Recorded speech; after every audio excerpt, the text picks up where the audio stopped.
John Carter made $284 million at the worldwide box office. It is still remembered as one of the biggest financial disasters in movie history. Sit with that contradiction for a second. A film that grossed almost $300 million, and it still lost Disney over $200 million. We'll get into exactly how that happened later on, because it's the perfect example of everything this video is actually about. Here's the thing. Studios don't love admitting. You don't need one catastrophic mistake to lose $100 million on a movie. You need 4 or 5 completely ordinary problems landing on the same film in the same year. A budget that crept a little too high, a shoot that ran a little too long, a marketing campaign that couldn't quite explain what it was selling, a release date that landed on exactly the wrong weekend. None of those things alone sinks a movie. Stack them on top of each other though, and you get the 13 films on this list. Movies with A-list stars, huge franchises, and 9-figure budgets behind them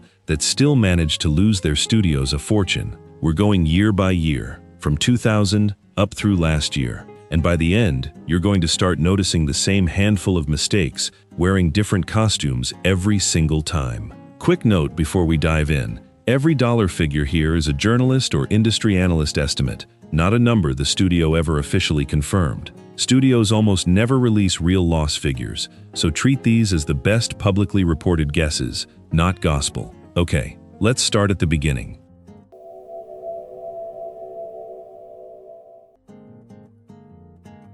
In 2000, Fox wanted its own answer to Disney, and it bet that answer would be Titan AE, a hand-drawn and CGI hybrid space epic built to put the studio's animation arm on the map. Reported budget, somewhere between $75 and $90 million, a massive number for an animated film at the time. Worldwide gross, about $36.7 million. Total. That gap alone puts the loss north of $100 million, and honestly, the marketing is the reason why. Nobody could tell what this movie was actually for. The trailers played like a moody teen sci-fi epic, the merchandising screamed little kids movie, and a family walking in expecting a Saturday matinee got laser battles and a fairly bleak ending instead. Fox shut its entire feature animation division down directly because of this one film. The ambition wasn't the problem. Nobody agreeing on who it was for. That was the problem.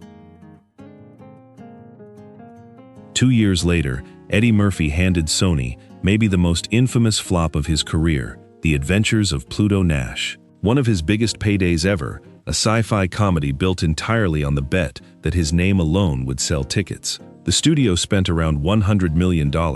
It made $7.1 million worldwide. Read that gap again. That's not a disappointing opening weekend. That's a movie almost nobody watched. A loss that likely lands around $95 million or more. The production went through extensive reshoots and then sat on a shelf for close to 2 years before anyone saw it, which is almost always a red flag. And here it was accurate. Script problems that existed on day one never actually got fixed. They just got more expensive to keep patching. A big star's name can get a movie greenlit. It cannot fix a broken script.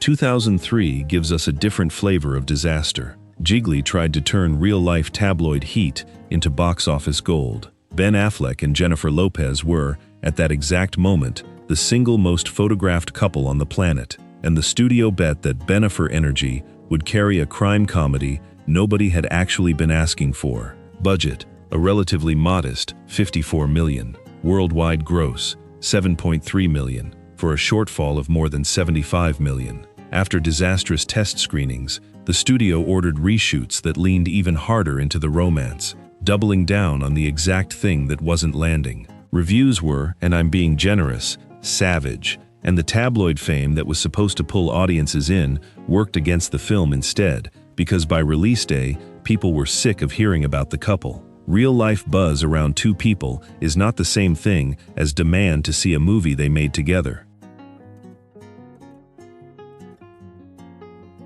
2005 brings us the one film on this list that didn't just lose money. It landed in an actual courtroom. Matthew McConaughey led Sahara, Paramount's adaptation of Clive Cussler's best-selling adventure novels, on the assumption that millions of book buyers would translate directly into ticket buyers. Costs spiraled to somewhere around $160 million. Some reports put it higher, against a worldwide gross of about $119 million. an estimated loss of at least $78 million, and probably more once marketing gets added in. Midway through, Cussler sued the studio over creative control of his own story. The studio turned around and countersued him right back. So, on top of the money bleeding out, you had the author of the source material and the people financing the movie fighting each other in public while it was still in theaters. A loyal book fan base, it turns out, is a fraction of the size a blockbuster movie audience actually needs to be. 2007 is a strange one, because Evan Almighty was a sequel to a movie that actually worked. Bruce Almighty had been a hit, Steve Carell's star was rising fast off The Office, and Universal had every reason to feel confident walking in. What sank it was the price tag. Reported figures land between $175 and $200 million, making it, at the time, the most expensive comedy ever made. They built a full-size, functioning ark and used real animals on set. It grossed about $174 million worldwide, which almost sounds fine until you realize a comedy at that budget needed to be a genuine cultural phenomenon just to break even. It wasn't. There's a ceiling on what a comedy can realistically earn back, no matter how much star power you throw at it, and this one blew straight through that ceiling before a single frame was shot. By 2011, Disney was chasing a different trend: motion capture animation. Mars Needs Moms bet somewhere between $150 and $175 million on the same performance capture look that had worked for other studios, and it made about $39 million worldwide, a loss north of $130 million, one of the worst ratios on this entire list. Two things killed it. The character animation landed squarely in uncanny valley territory, human enough to feel unsettling instead of charming, and the marketing never actually explained what the movie was about. Most people who saw a trailer for this couldn't tell you the plot to save their life. Disney shut down its Image Movers digital studio directly because of this loss, the exact same fate Fox's animation division suffered after Titan AE 11 years earlier. Apparently that's a pattern too.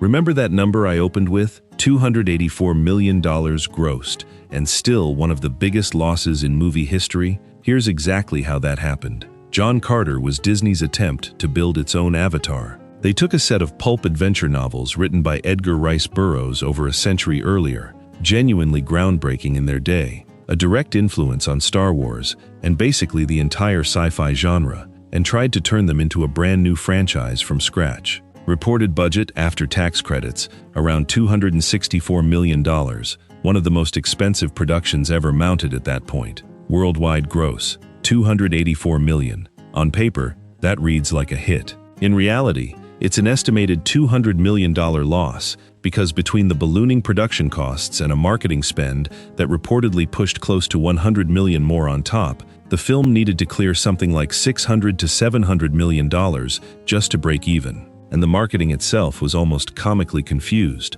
The trailers dropped "of Mars" from the title entirely, apparently worried audiences would mistake it for actual science fiction, which, to be clear, it very much was. Nobody watching those ads could tell you what the movie even was. A century-old title with zero modern brand recognition, wrapped in one of the most muddled ad campaigns in studio history, triggered an executive shakeup at Disney that reshaped how they approached original tentpoles for years afterward. Keep this one in your back pocket, because it proves the thing that keeps showing up on this list. A box office number that sounds respectable can still be hiding a historic, career-ending loss once you actually run the full math.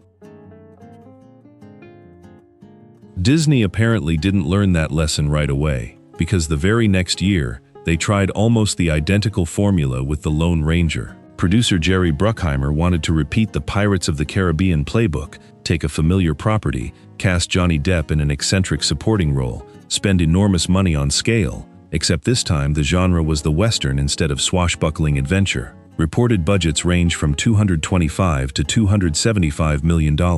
Worldwide gross, around $260 million, for a loss most estimates put somewhere between $160 and $190 million. The tone never settled, a genuinely dark, violent Western story sitting right next to Depp doing a quirky comedic turn as Tonto, and the two never stopped fighting each other for control of the movie. Add a notoriously troubled, bloated shoot, plus the simple fact that Westerns have historically struggled overseas compared to other genres, and you get a formula that looked identical to Pirates on paper and just couldn't replant in new soil. Winning once with a genre mashup doesn't guarantee it works a second time somewhere else.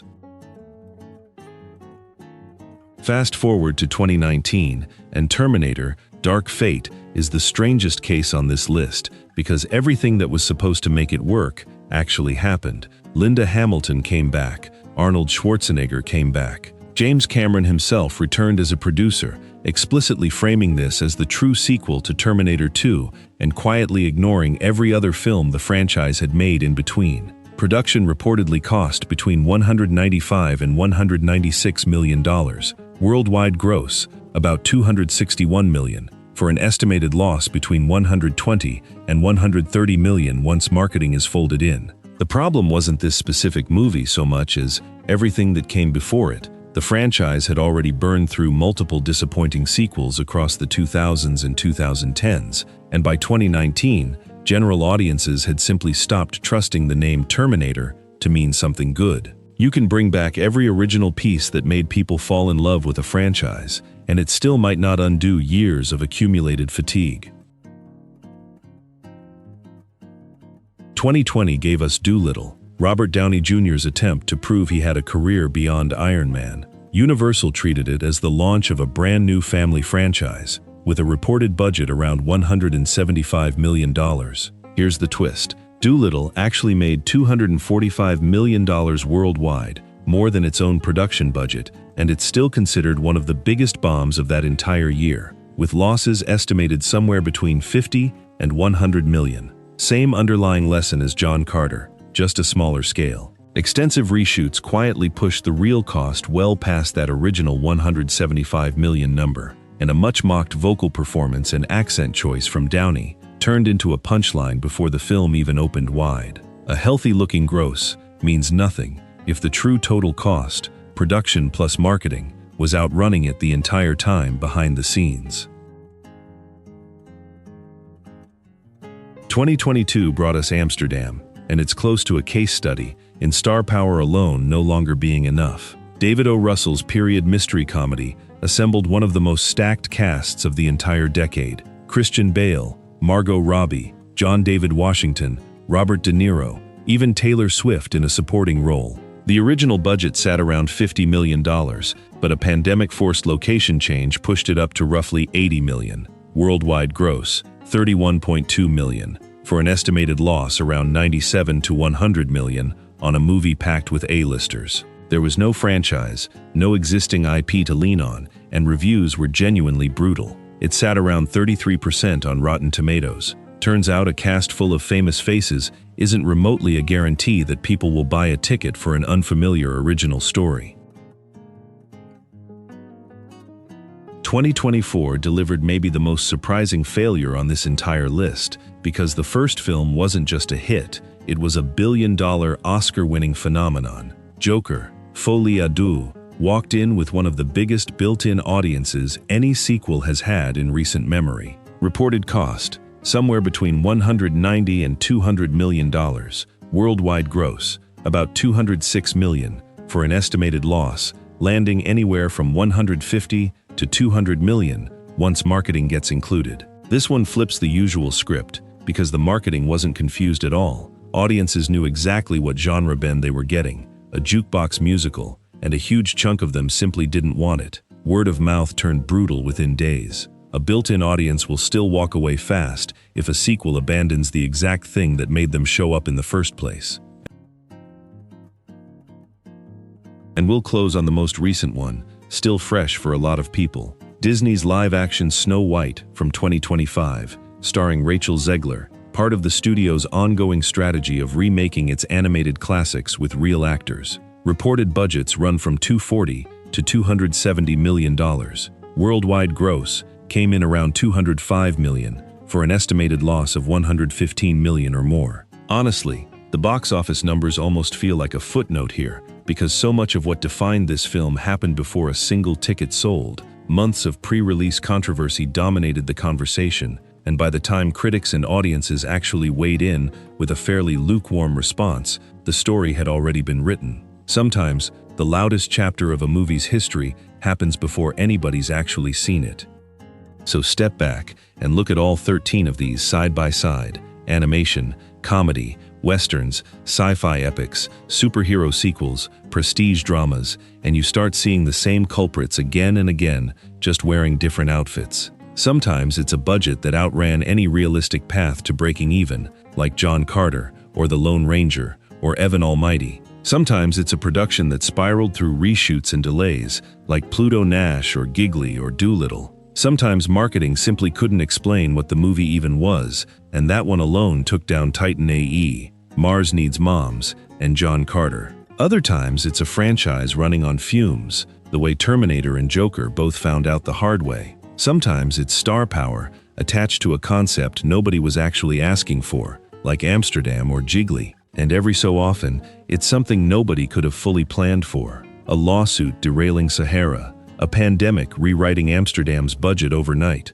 a wave of controversy swallowing Snow White before release. Not one of these movies has a single clean cause. It's always a bloated budget, plus a shaky shoot, plus confused marketing, plus bad timing, all landing on the same film in the same year. Franchises, movie stars, and enormous budgets stopped being a guarantee of success a long time ago. At this point, they're just the price of admission, and every movie on this list is what happens when nothing above that gets right. So here's my question for you. Out of these 13, which one actually surprised you the most? Drop it in the comments. I read every single one, and if you want more deep dives into the business side of Hollywood, hit subscribe, because there's a lot more where this came from.